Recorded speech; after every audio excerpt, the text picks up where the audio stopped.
Phone call తో మీ బంగారాన్ని విడిపించి ప్రెజెంట్ మార్కెట్ రేట్ కే కొని బ్యాలెన్స్ అమౌంట్ ని క్యాష్ గా లేకపోతే సమానమైన బంగారాన్ని మీకిస్తుంది అక్షయ గోల్డ్ హబ్.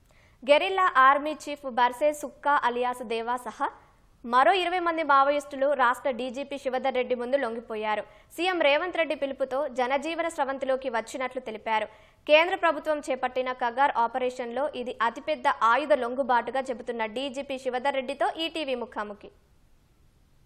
రాష్ట్రంలో మావోయిస్టులు భారీగా లొంగుబాటు జరిగింది. ప్రస్తుతం ఈ విషయం మనతో మాట్లాడడానికి డీజీపీ శివధర్ రెడ్డి ఉన్నారు, వారిని మరించుకుందాం. సార్, ఇప్పటికే మావోయిస్టులకు సంబంధించి కూడా భారీగా లొంగుబాటు జరిగింది. అయితే రాబోయే రోజుల్లో ఇంకా కొంతమంది ఉన్నారు కాబట్టి వారిని లొంగుబాటుకు సంబంధించి తెలంగాణ పోలీసులు ఎలాంటి విజ్ఞప్తి చేసే అవకాశం? మేము ఇవాళ కాదండి, ఆల్మోస్ట్ 2 years నుంచి ఇదే పని మీద ఉన్నాము. వాళ్ళని బయటకు వస్తే బాగుంటుంది, లొంగిపోండి అని చెప్పి. అందులో పార్టీలో బాగా దెబ్బతినిపోతున్నది.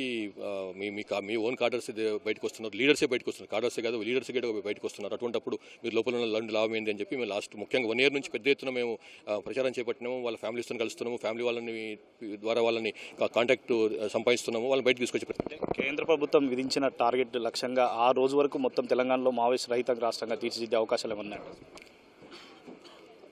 అది దానికి మాకు సంబంధం లేదు. అది ఉండొచ్చు సార్ 31st March అన్నది. బట్ ఆ లోపలనే మేము ఇక్కడ మా పని మేము చేస్తున్నాం. మాకున్న ఇంకా 17 మంది మిగిలిన వాళ్ళు కూడా బయటకు వస్తే మంచిది అనుకుంటున్నాము. సో 31st March లోపల అయితే అది కూడా అయిపోతుంది కావచ్చు. సాధనం ఏదైతే లొంగుబాటుకు సంబంధించి ఆయుధాలు తీసుకురావడం జరిగిందో, అంటే ఇతర దేశాల నుంచి ఆయుధాలు తీసుకురావడం జరిగింది, వాటికి సంబంధించి అంటే వారు ఏ విధంగా తీసుకొచ్చారో వాటికి సంబంధించి ఏమైనా ఉందా?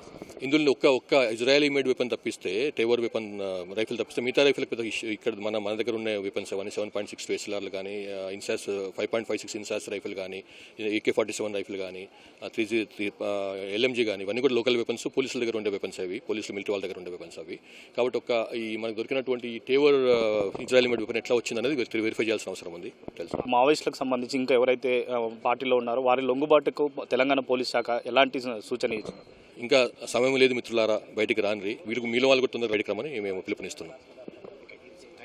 ఇది మొత్తం మీద మావోయిస్టు పార్టీలకు సంబంధించి కూడా ఎవరైతే లొంగుబాటుకు ఉన్నారో వాళ్ళు కూడా త్వరగా వచ్చి ప్రజా జీవితంలో కూడా కలిసిపోవాలి, జనజీవనంలో కూడా కలిసిపోవాలని చెప్పి కూడా డీజీపీ అయితే చెప్తున్నారు. అయితే రాబోయే రోజుల్లో ఇంకా కొంతమంది ఎవరైతే ఉన్నారో వారిని తొందరగా జనజీవనంలో కల్పించేందుకు కూడా తెలంగాణ పోలీసు వాళ్ళకి ప్రశాంతమైన వాతావరణం కల్పించి తర్వాత వారికి జీవనానికి సంబంధించి కూడా సరైన వెసులుబాటు కల్పించే విధంగా కూడా చర్యలు తీసుకుంటామని చెప్పి కూడా డీజీపీ శివధర్ రెడ్డి అయితే చెప్తున్న పరిస్థితి. Video journalist Ramesh ETV Hyderabad.